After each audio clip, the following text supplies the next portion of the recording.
There it is. We are on. We are live. It is a beautiful Tuesday. Welcome, everybody. We are going to be learning all about managing conflict the Gottman way today. I'm excited.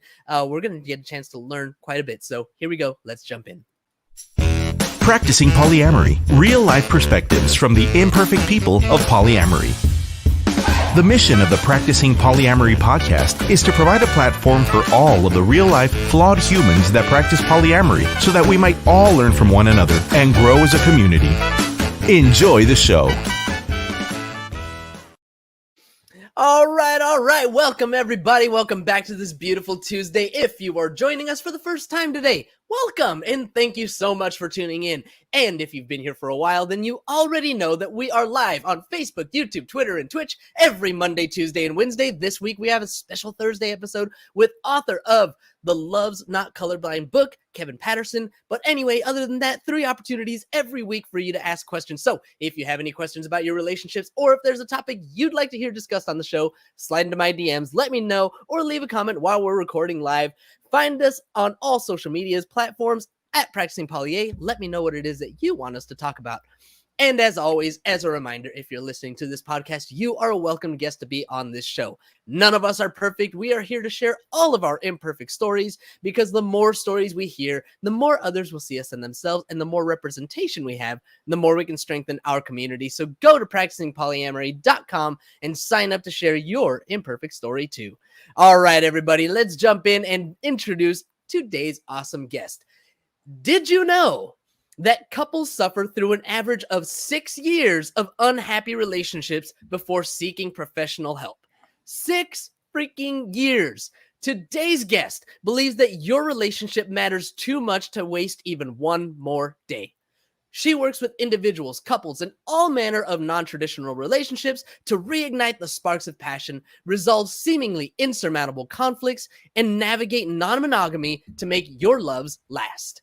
Our guest understands that we are imperfect beings, and she humbly recounts her own experiences with her clients as she helps them to shift their perspectives. As a Gottman certified relationship therapist, our guest is able to help people disarm conflicting verbal communication, increase intimacy, and remove barriers to create a heightened sense of empathy and understanding in all of your relationships. So tune in today as we dive into the Gottman method of conflict resolution and learn how to build a foundation of trust and commitment with your partners.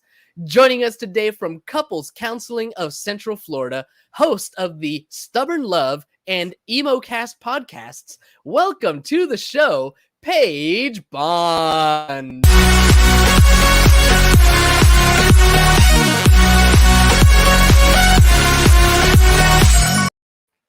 All right, Paige, welcome to the show. Thank you so much for hanging out and making some time to chat with us today. Thank you so much. I'm excited to be here. I'm excited to let people know how the Gottman method can help you not have really nasty fights and help you learn that, hey, we can also apply the same stuff from that we learn in monogamous relationships and apply it to polyamorous too. Well, here we go. Let's dive right into that. So tell me a little bit, I guess, about the Gottman methodology. I've heard it mentioned multiple times here on the show. Several of our therapist friends have mentioned it. They have the certification. I've never actually asked, what is it? Well, it's kind of a brand of a bunch of research from Julie and John Gottman. So they are both actually psychologists who have specialized in couples research for like 40 years. 40 years of researching. Yeah. So they are kind of like the ultimate people who you want to go to if you want to learn about what makes relationships work. So they are most well known for their experiment called the Love Lab. And what they did, I think this was back in the 80s or 90s, they set up these apartments and watched couples interact. And they would code them in certain ways so as to realize how the couples were interacting with each other. And this is how they determined what are the 4 cornerstones of what makes a relationship work. And they found that if we have the four horsemen present, that you're kind of on the way to a relationship disaster. Okay, you said two things there. One was 4 cornerstones to make relationships work, and the other one was 4 horsemen. Right. Yes. Can you name those off the top of your head? Yep. All right. I can go well in depth detail for them, but the 4 main ones are: we have criticism, we have contempt, we have defensiveness, and we have stonewalling. So if you want, I can go a little bit more in depth into what each of those look like. Sure. And then talk about, they call them, we want to get the antidotes to those 4 horsemen so that we're not as nasty to each other anymore. Nice. And one more time, it was criticism, criticism, contempt, defensiveness, and then stonewalling. And stonewalling. Okay. So hit me with it. Let's talk criticism. Let's dive in and see how, I mean, it sounds obvious to me. Somebody takes out the trash and they forgot to put the new bag in, and I'm just, instead of saying thank you for taking out the trash, it's why didn't you put a new bag in? Gosh, I hate it when you do that. Blah, blah, blah. Yes, right? I actually use that exact example with my couples every time. It's always the trash. It's always the trash, isn't it? See, you've been there. Yeah. Yeah, we all have. It's okay. And just because these 4 horsemen are present in your relationship, it doesn't mean you're doomed. It's how long are they present for? And are you willing to attempt to actually make changes and dial these back so that you implement the antidotes? So criticism is just exactly as you described. That's a great example. It's using that blaming, that describing a character flaw. So for taking out the trash, maybe we also say, you're so lazy. You never pick up the chores. You never do that. So when we hear always, never, or obviously, we already know that that's a criticism coming. Got it. Yeah. Only a Sith deals in absolutes. Yes. So what the issue with that is even though we're trying to communicate something like a change behavior with, hey, you're so lazy, or why can't you do this? We're not really communicating what we're really needing. So the antidote to criticism is actually communicating what our feelings and needs are with I statements. Yeah. And so with I statements, sometimes we get confused what I statements are. Sometimes it's like, well, I feel like you're such a jerk for not taking out the trash. I don't think, that does not work. That is not the antidote to criticism. You actually have to describe what your emotion is. I don't think it means what you think it means. Exactly. That's not an I statement. That's not how it works. Okay. So give me an example of a good I statement. So a good I statement would be, I feel unheard when I've told you, 3 times today to take out the trash for me, and I notice that the trash still hasn't been taken out. I also feel disappointed that I still see that the chore hasn't been done. That's a lot more calm. For sure. And it takes that onus off of our partner. And I mean, it puts it on us. Like, yes, my partner can't get defensive about the way that I feel. Yes. Unless they say, well, I'm sorry you feel that way. Yeah. Right. Then we're going down. Then we're going down. Well, that leads us into the next horseman of defensiveness. Because when someone says, well, I'm sorry you feel that way, that's the other person not taking ownership for their own actions of slacking on the trash, of not listening and taking care of the chores. So when we're defensive, we're trying to deflect all the blame onto the other party. We don't want to take any of that responsibility. So we deflect, and not accept anything that our partner who's criticizing us is throwing at us. So as you can see, it's kind of this back and forth. It's really hard to get out of that cycle. If one person's critical and then the other one gets defensive, how do we actually get out of that cycle, right? How do we? Good question. So with defensiveness, you have to be willing to take a look at yourself and your own actions and say, you know what, sweetie, you're right. I did forget to take out the trash and I goofed on that. I'm sorry. It's you taking ownership for what you screwed up on, and it's okay. We need accountability in relationships. You taking that accountability is going to help build trust with your partner even. So instead of defensiveness, that turns into you taking responsibility, you making a something we call repair attempt.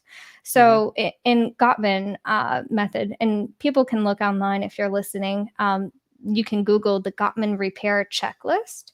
You can, there's a whole section for saying sorry, all the different ways we can apologize so that we can tune in to creating the opposite culture of defensiveness. So we can say, my reactions were too extreme. I'm sorry. Let me try again. I can see my part in all of this. It's really just, again, taking, even if it's only 10% of the problem that you can acknowledge, even some point, that will help the other person feel a lot less critical. And then they aren't going to be as attacking. They're going to be like, oh, well, okay, I guess you are right. You did goof. Then we can move on to what can we do better. So it sounds to me like the antidote for defensiveness is introspection. Yeah, it is. Yeah. And that's really hard. It can be. I mean, I don't know. I guess for me, introspection is just like part of my personality, part of just kind of who I am. But maybe other people don't feel that way. Other people maybe don't want to look inside. Like, have you run into that situation where that introspection is just really difficult with some clients? How do you help somebody who has trouble being introspective to get there? Yeah. So this actually happens a lot with the people I work with, because more times than not, and I hear this almost daily, is that they grew up in a family where they avoid conflict. So it's no wonder that they feel defensive. It's no wonder that they're not taking responsibility for their actions that they're goofing up on, or taking responsibility for the feelings that they're avoiding. So that introspection, how we get there is, one, we kind of call out the behavior, which is usually my job as their couples therapist, which is kind of fun for me because I like to do that anyways. So when I call out the behavior and I say, do you notice this? And then they're kind of like, well, yeah, maybe. And I'll ask them about their history of it. I maybe ask them, does this, bleed into all areas of your life, or is it just within your relationship? And if it's just in your relationship, why? How did it get there that you're having so much trouble being introspective there? Does it feel like a safe environment for you to be introspective? We go really in depth with it. I'm going to take it a little bit deeper, because one of the things that you mentioned in your questionnaire is possibly the biggest lesson that you've learned about polyamory is the importance of one's secure attachment to self. Yes. And so what it sounds like to me is, through our family of origin, through the things that we've been through, we have maybe insecure attachments or problems there when it comes to that introspection. And so I want to kind of ask you to tie these two ideas together, the secure attachment to self and overcoming these ideas or these obstacles, I guess, from our family of origins that put us in this position where we're not able to really look inside ourselves, or when it's called out by someone like yourself, we're still hesitant to really take that responsibility. Yeah. Can you help me tie these two ideas together? Yeah, I was actually just talking about this subject with a particular client last week on how really growing up, no one tended to their needs, especially male figures. She finds herself getting into relationships that don't really work for her, but it's like, good enough. And so a big part of that is her not being introspective enough into looking into her own needs. right? Mm-hmm. And when we don't have that secure attachment with a secure figure, we rely on, everybody else. We rely and depend on, okay, you get to define my needs.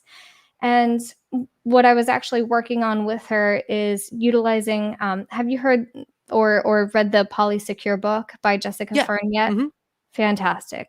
So I use that with both my monogamous and non-monogamous people. It's applicable to everybody. I love that Mm-hmm. book.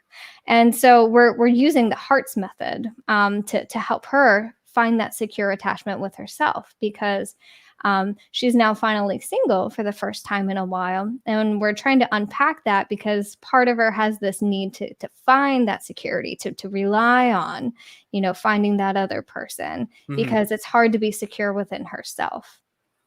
So That's yeah. mhm.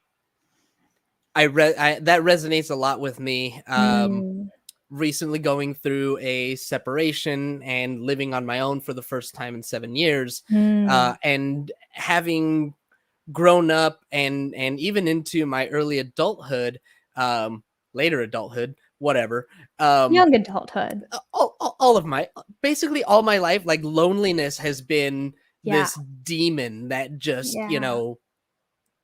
it has driven me to, pretty depressed states. So that's that secure attachment. And I feel like I've finally kind of figured that out. Like, I feel pretty good on Yeah. my own now, Good. where I wasn't for a long time. But it takes work. It takes a lot of work to get there. I'm lucky I had a good family. I feel like that's a privilege. I believed in you for a long time, okay?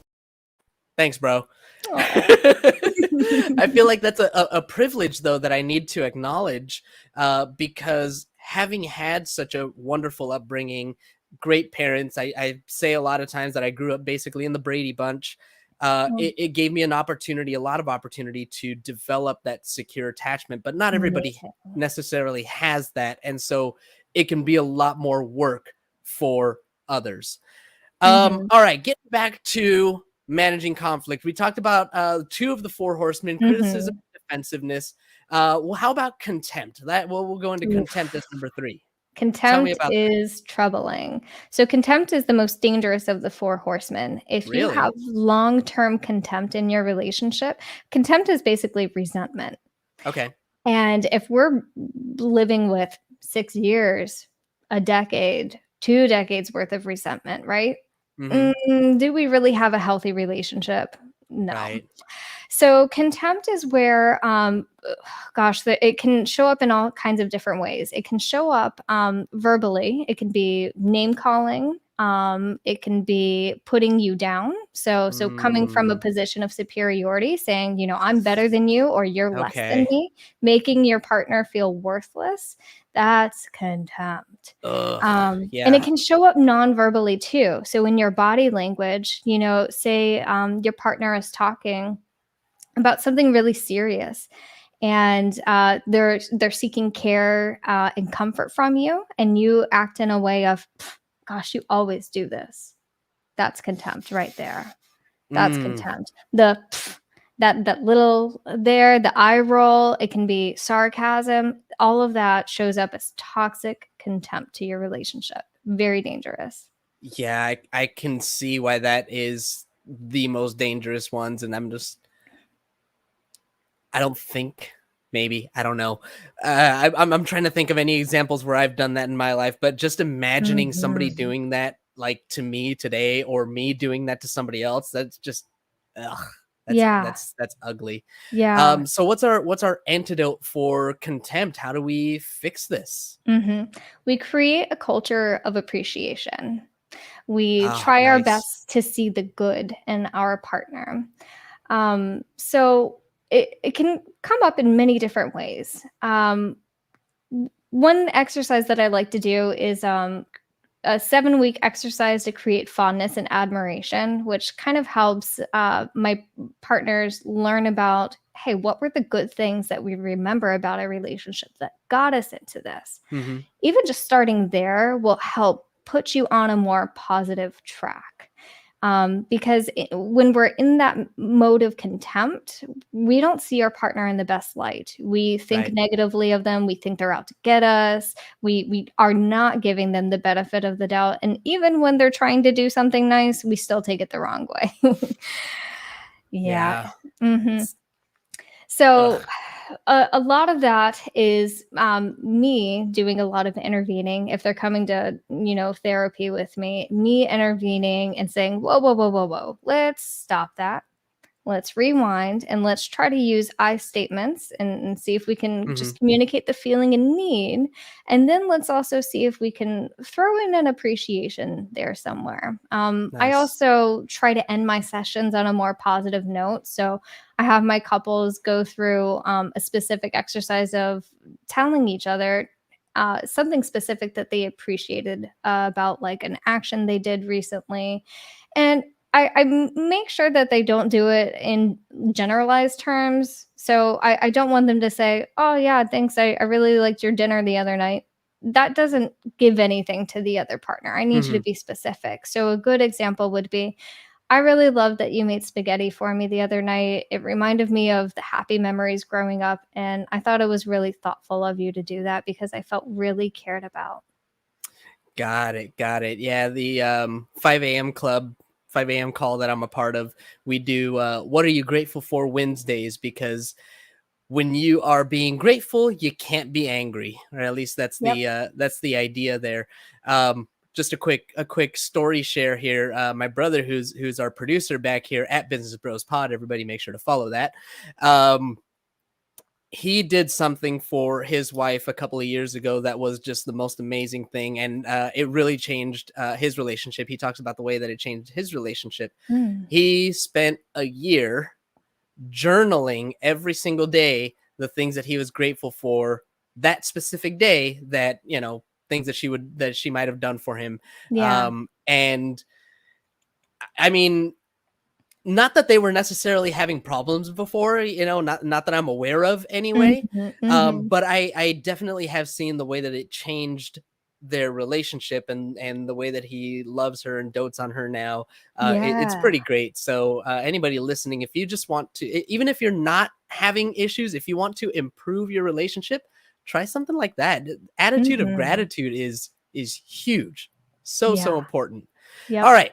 Diving into number 4. I'm Yep. not even sure what this is. Stonewalling. I mean, I'm Yes. thinking of a stone wall. Like, does it Perfect. just like, nope, I don't want to hear it. I'm not doing this. Just Uh-huh. ignoring it completely. Uh-huh. Head in the Exactly. sand. Ostrich. Yes. Okay. All of those, and more. And more. Tell me, Yes. tell me. This is my favorite one. This is the one that I have struggled with the most in my Hmm. past with conflict. And so stonewalling is where when we're in a heated conflict, uh, our physiological arousal system gets triggered into fight, flight, or freeze.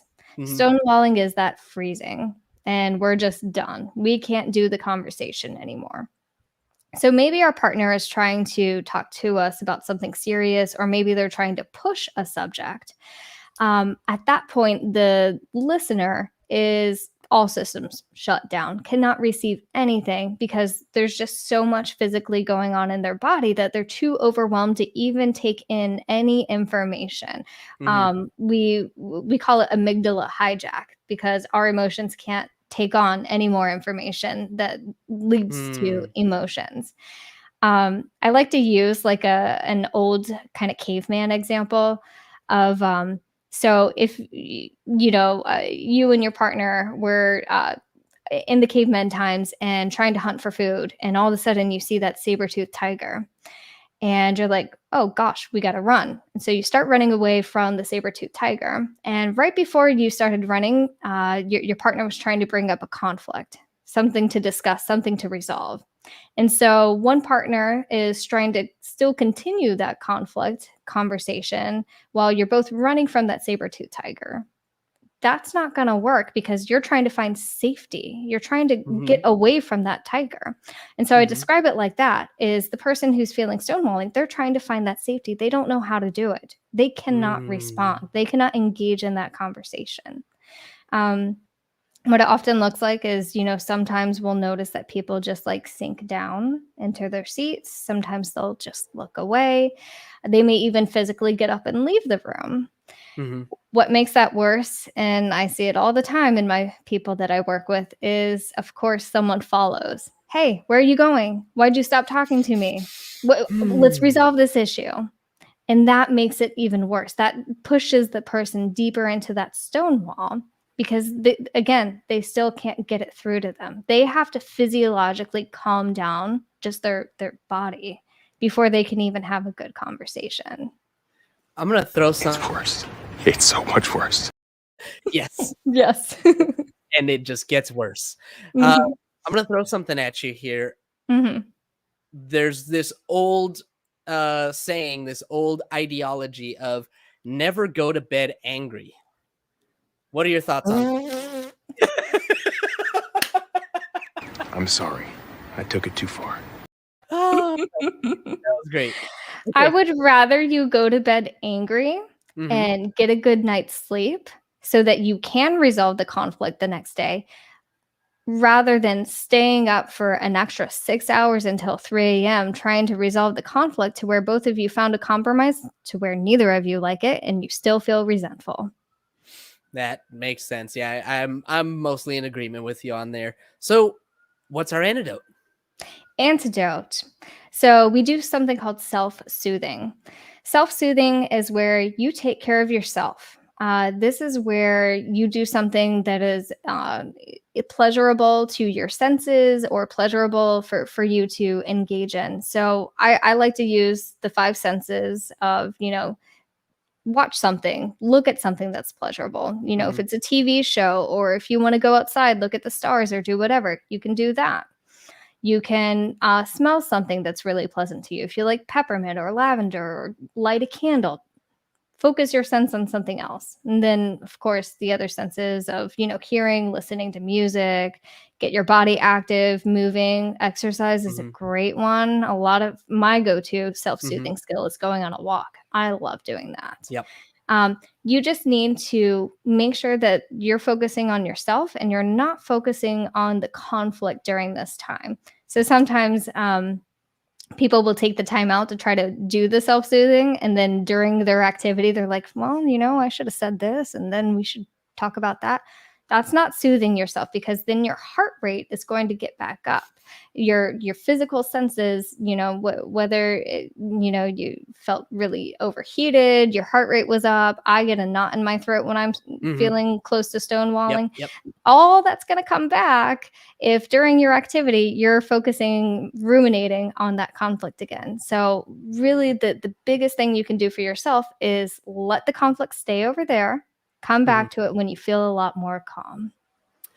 So there's a little bit of confusion that I'm having here, Mhm. where when we talk about stonewalling and shutting down, if Mhm. I decide, you know what, I'm gonna watch a Marvel movie right now because Marvel movies make me merry, right? Like my Mhm. Marvel, that's my getaway. Mhm. I feel like I'm stonewalling by not paying attention to the problem. I'm like, nope, just leave me Mm, alone. So right. if we're in the middle of a conflict and Mhm. I tell my partner, hey, look, I need time, right? Yes. But my partner's like, nope, like we need to talk about this. I mean, it feels like there's a little bit of a there's a possibility for confusion Contradiction. there, right? Mhm. Yeah, where Mhm. by me walking away and getting away from the problem, that could be perceived as Mhm. stonewalling. Mhm. And it can be. And this is why I am really specific with my people that I work with. I say, make sure that you are letting your partner know that you need a timeout. Do not Okay. just get up and walk away to go self-soothe. They cannot read your mind and they need to know what you're doing. So we even decide on what kind of words do you need to hear that you need a timeout, because maybe I need a break is too triggering. And so then we find different verbiage that can help, again, keep that other one who wants to keep the conflict going and resolved. Because maybe I need a break is too triggering for that person. Hmm. Maybe we come up with, hey, you know what? I love you. I just need like 30 minutes to go cool down, but I'll come back and we'll talk about this soon. Okay. And then we do that. So a little bit of pre-negotiation to make sure that we have a good Yeah. understanding, a good language to make sure that our needs are being heard. Now, when we talk about these four horsemen, I mean, are these four horsemen present in every fight, in every relationship, Mm-hmm. or is it like only the relationships that are doomed that we see this? No, it happens all the time. It Okay. comes and goes. Even the healthy ones, right? Because sometimes we can't be the. I've come up with this phrase. We can't be a perfect poly partner all the time. Hmm. So we goof, and that's okay. Just because we have these four horsemen, that's all right. And no, not every horseman may show up in every fight. Maybe it's just a little bit of criticism. And then as soon as maybe the other partner hears that criticism, they recognize that, ooh, they're having a hard time and they're having some feelings. They don't even go to defensiveness and they do take that responsibility first off. That'll eliminate a whole lot of conflict already. In my more high conflict couples, yeah, I do see the four horsemen all the time. Hmm. Um, if you are consistently engaging in all the four horsemen quite a bit consistently, then it is going to be hard to have a stable relationship. Right. Yeah. But they might show up on their own every once in a while. Yeah. Would you say that pretty much every fight, like one of these four horsemen is at the root, or not necessarily? I won't say every single fight. Like even for my partner and I, when we get into any kind of conflict, we can notice that we don't have to get to the point of the four horsemen Mhm. because we have that culture of appreciation. We are thinking the best of our partner, so we don't get to that point of, ooh, I think they meant to hurt me, or ooh, I think they, are being lazy or inconsiderate. We take that culture of appreciation. And if we have that positive perspective about our partner, we're going to be like, oh, you know what? Maybe they just had a lot on their mind today and they forgot. And so, bam, not even in the conflict at all. When we just have a Nice. gentle conversation of, hey, I noticed that the trash hasn't been taken out. What's going on? What's on your mind? Got it. Got it. Yeah. Okay. So it's not necessarily going to be at the root of every conflict, Hmm. but if we do see these four horsemen showing up in our fights, in our conflicts, it's definitely something that we need to address, Yes. potentially with a third party like yourself that Yep. can help us mediate and act as that intermediary and help us through it. Hmm. Correct. Wow. Paige, this has been so fun, Me so too. educational. I feel like I Good. really learned a lot from you. If somebody wants to work with you, if somebody wants to chat with you, pick your brain, whatever, what are the best ways for folks to get in touch with you? So if you want to reach out to me, you can go to my website at pagebond.com. You can also shoot me an email. I'm pretty fast at responding within one business day or so, and that is contact@pagebond.com. Contact at pagebond.com. Mm-hmm. Perfect. One last final question, just because I wanted to get to this, and we're not even going to dive deep. We're going to have to do a part two. But what are these four cornerstones of relationships? Oh, so that was actually just so I was kind of flipping it. So the four horsemen and then the four cornerstones of you're saying your I statements and expressing your Got needs. it. You're The taking that antidotes. responsibility. Yes, the antidotes. Got it. Mhm. Got it. Okay. It was I statements, introspection, culture of Mhm. appreciation, and Yes. self-soothing. Self-soothing. Mhm. Awesome. Very, very cool. Paige, it has been so much fun, super educational. Thank you so much for spending time with me. I really appreciate it, and definitely would hope to do this again soon. I'm down. Ready for it. Thank you so much. Of course, of course. And thank you, as always, to our live audience for tuning in today. As a reminder, when we're live, you get no commercial interruptions, but the same can't be said for those podcast downloads. So if you want to avoid the commercial interruptions, be sure to catch us live right here Monday through Wednesday, 2:30 Pacific time on Facebook, YouTube, Twitter, and Twitch, or sign up for Patreon where you'll get access to our commercial-free RSS feed and support the show. Don't forget to subscribe on YouTube, wherever it is that you download your podcast, and if you haven't already, please leave us a review. We'll really appreciate it. That is all we've got for you all today. Thank you, as always, to our awesome guest, and until tomorrow, last one of the week. Have a nice day! Thank you for tuning in to the Practicing Polyamory podcast. Would you or someone in your polycule like to be a guest? Sign up at practicingpolyamory.com and join the conversation. Please support us by subscribing, liking, and following us on social media at Practicing Polya by clicking any of the affiliate links on our website or by subscribing at patreon.com/practicingpolyamorous.